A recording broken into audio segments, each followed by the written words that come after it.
1 ingin mempresentasikan materi akuntansi tentang transaksi istisna dan istisna paralel yang beranggotakan Nurmaida, Irian Ulfa Anissa, dan Puan Ramahora. Jadi yang pertama tuh ada definisi dan penggunaan akad istisna.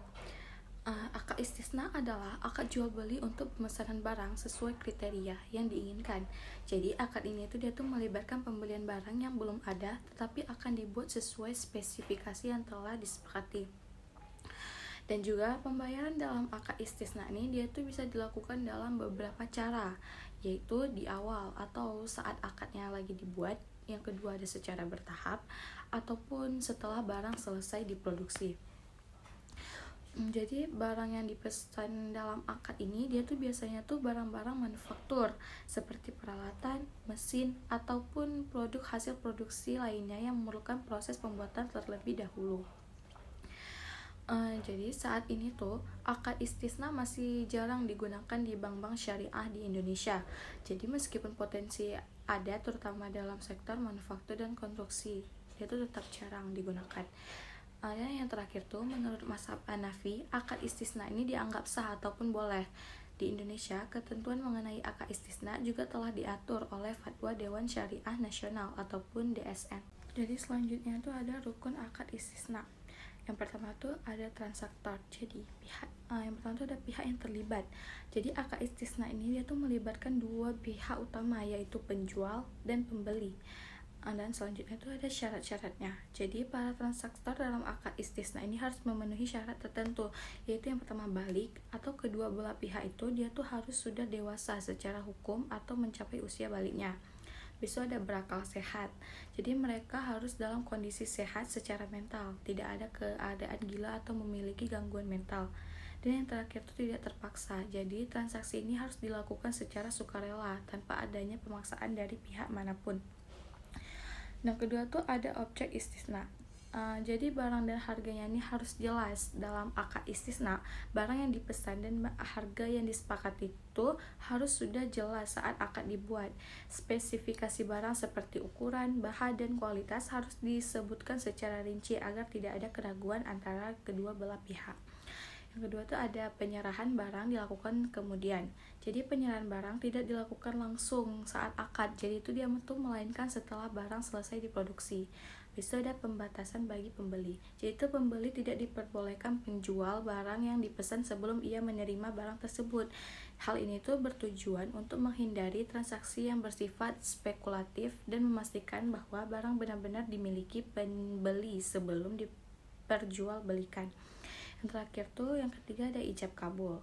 Jadi ijab kabul ini adalah pernyataan kesepakatan antara kedua belah pihak yang berkontrak. Jadi dalam akad istisna nih, ijab kabul menunjukkan bahwa kedua pihak atau misalnya bank dan nasabah sepakat atas syarat-syarat dalam akad, termasuk mengenai jenis barang, harga, dan waktu penyerahan. Habis itu ada pembatalan akad. Jadi akad istisna ini bisa dibatalkan jika kedua belah pihak sepakat untuk membatalkannya. Artinya, kedua belah pihak tuh harus setuju secara bersama untuk mengakhiri akad sebelum barang diproduksi atau diserahkan. Jika salah satu pihak tidak setuju, maka akad tidak dapat dibatalkan secara sepihak. Nah, kemudian ada alur istisna paralel. Jadi langkah-langkahnya tuh yang pertama, langkah pertama tuh customer melakukan pemesanan barang kepada bank. Jadi dalam akad ini bank bertindak sebagai pihak yang akan memproduksi atau menyediakan barang tersebut. Jadi langkah yang kedua tuh bank kemudian melakukan pemesanan barang yang sama kepada produsen. Bank bertindak sebagai pembeli dari produsen. Jadi langkah yang ketiganya tuh produsen memproduksi barang sesuai pesanan yang telah disepakati dengan bank. Dan langkah yang keempat, setelah barangnya jadi, produsen mengirimkan barang tersebut kepada bank. Dan langkah yang terakhir nih, bank kemudian menyerahkan barang kepada customer sesuai dengan pesanan yang di awal. Jadi dengan alur ini, bank itu dia tuh berperan sebagai perantara antara customer dan produsen, yang dimana bank tuh membuat akad istisna dengan kedua pihak secara terpisah, namun dengan barangnya yang sama. berikut ini adalah salah satu contoh kasus dari transaksi istisna paralel.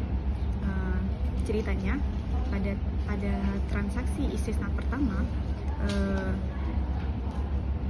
Dr. Ursila berencana untuk menambah satu unit bangunan seluas 100 meter persegi yang dijadikan untuk rawat inap di bagian barat klinik ibu dan anak. Kemudian untuk kebutuhan tersebut, Ibu Ursila menghubungi pihak bank untuk menyediakan bangunan tersebut dengan spesifikasi yang diinginkan. Setelah itu terjadilah negosiasi antara Ibu Ursila dan pihak bank untuk mendirikan bangunan rawat inap. Dan pada tanggal 10 Februari terjadilah akad transaksi istisna yang pertama antara Ibu Ursila dan pihak bank untuk pengadaan rawat inap. Dan adapun kesepakatan Ibu Ursila dengan bank adalah sebagai berikut. Jadi pada kasus di atas, spesifikasi harganya adalah harga bangunannya ada di 150 juta dengan lama penyelesaiannya ada 5 bulan dan paling telat pada tanggal 10 Juli. Kemudian mekanisme penagihannya dibagi menjadi 5 termin sesuai dengan kesepakatan di awal, dengan setiap termin dibayarkan sebesar 30 juta dan dimulai pada tanggal 10 April. Kemudian mekanisme pembayarannya setiap 3 hari setelah tanggal penagihan. Nah, kemudian pada transaksi istisna kedua itu terjadi antara pihak bank dan kontraktor.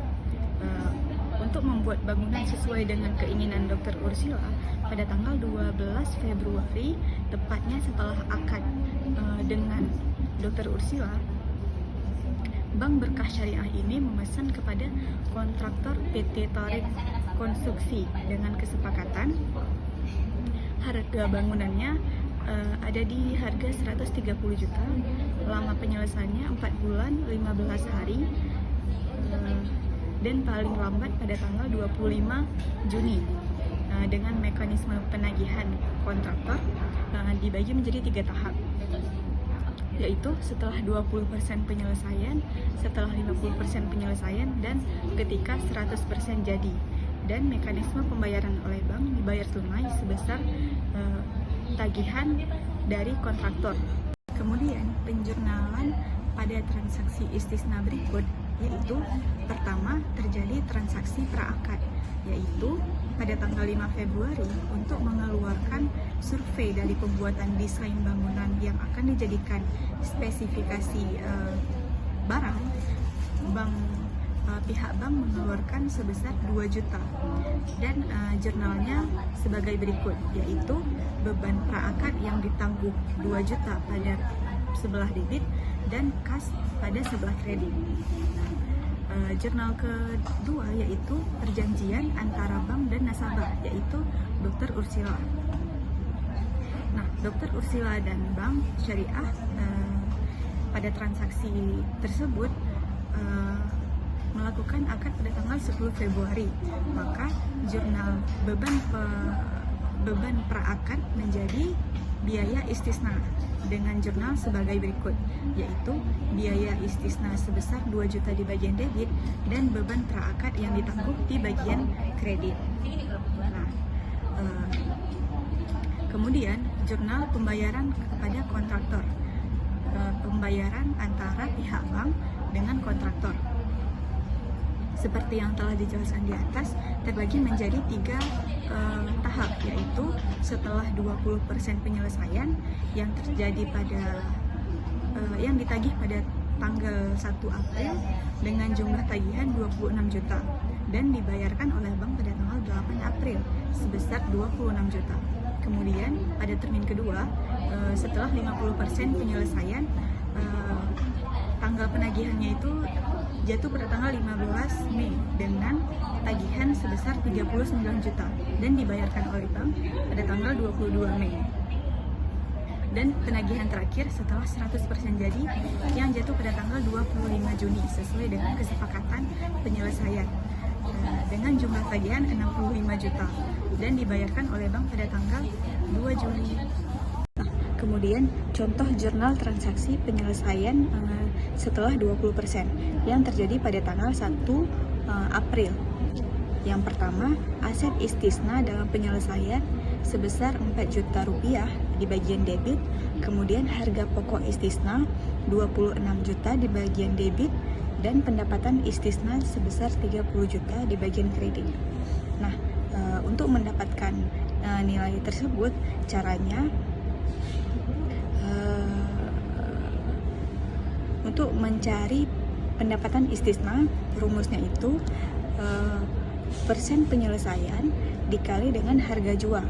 Jadi karena penyelesaiannya 20%, kemudian dikali dengan harga jual sebesar 150 juta dan mendapatkan hasil sebesar 30 juta. Kemudian untuk mencari harga pokok istisna, persen penyelesaian dikali dengan harga beli. Jadi 20% dikali dengan 130 juta, mendapatkan hasil 26 juta sebagai harga pokok istisna.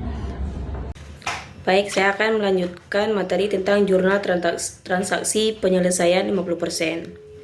Pada tanggal 15 bulan 5, di rekening aset istisna dalam penyelesaian terdapat di debit senilai 6 juta.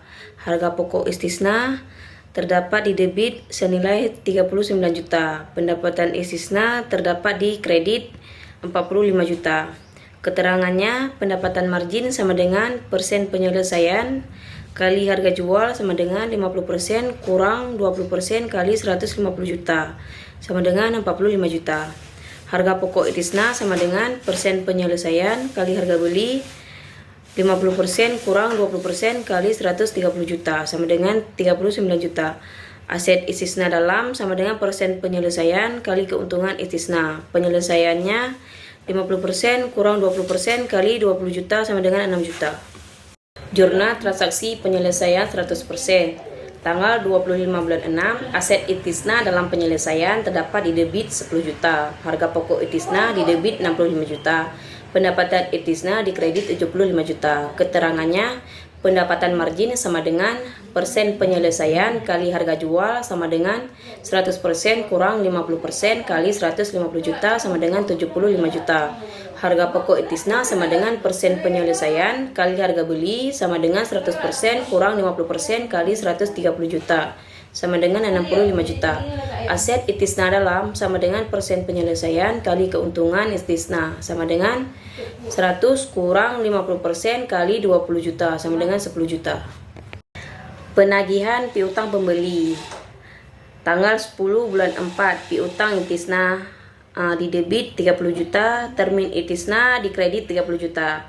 150 juta dibagi per 5 termin sama dengan 30 juta per termin.